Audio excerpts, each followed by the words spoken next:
Federata Serbe e Futbollit ka zyrtarizuar vendimin për stadiumin ku do të presë kombëtaren shqiptare, do të jetë stadiumi Beogradit Rajko Mitić, që do të shërbejë për sfidën ndaj Anglisë më 9 shtator dhe atë përballë Shqipërisë më 11 tetor.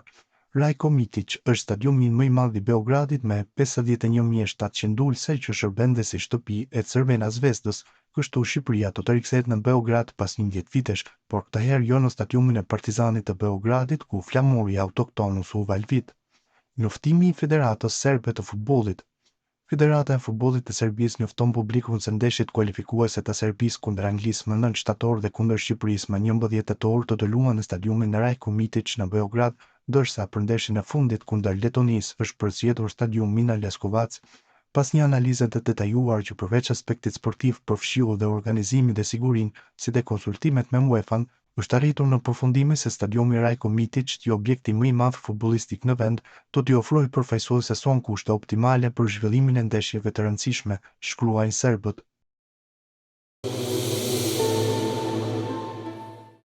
Dragan Stojković është kthyer sot në armikun e mediave serbe.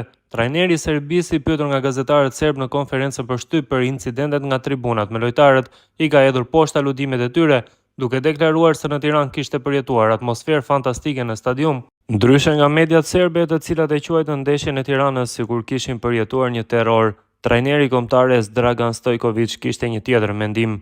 Ai do të dëshironte që atmosfera e përjetuar në Tiranë, në stadiumin Air Albania, të përsëritej edhe në Beograd. Nuk ju pëlqeu loja, nuk ju pëlqeu, gjeni një trajner tjetër, atmosfera këtu ishte fantastike, i përgëzoi tifozët shqiptar për këtë, do të doja të kishim një atmosferë të ngjashme edhe tek ne, vijoi më pas ai. Finalizimi duhet të përmirësohet, mundësitë që patëm, një ose dy topa mund të kishin përfunduar në rrjetën e Strakoshës.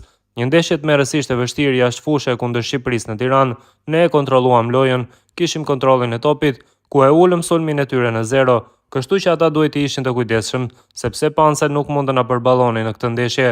Shpirti i mirë luftarak, vrapim, shpenzim energjish, u shpreh Stojković. Më tej pikë si shtoi, kjo edhe çdo gjë tjetër do të jetë e vështirë, cilësia duhet të dalë në pa, kjo pikë nga Tirana duhet të materializohet edhe me 3 pikët kundër Andorrës duhet fituar. Analiza e ndeshjes Andorra-Angli na pret të nesërmen, rezultati është i habitshëm për mua 0-1, por ka ende një ndryshim të madh në nivel. Në Leskovac na presin 3 pikët e para për Serbin. Penaltia ishte sikur dikush më goditi me vare, pa kujdesi, një gjest që ndodhi rastësisht, por edhe nëse do të kishin shënuar, ne do ta kishim rritur lojën tonë ofensive në maksimum dhe do të kishim shkuar për gjithçka ose asgjë. Nuk e pash penaltin kur e gjuajti. Le të vazhdoj Gjorgje të mbroj kështu dhe nuk do të ketë probleme. Ai e meritonte të ishte atje dhe e meritonte ta ndalte atë. Besimi që ka është magjepsës, tha Stojković. Vlen të kujtojmë se mediat serbe duket se harruan turpin e Beogradit dhe pas ndeshjes në Air Albania shkruan se huliganët shqiptar nuk patën mëshirë ndaj lojtarëve të tyre.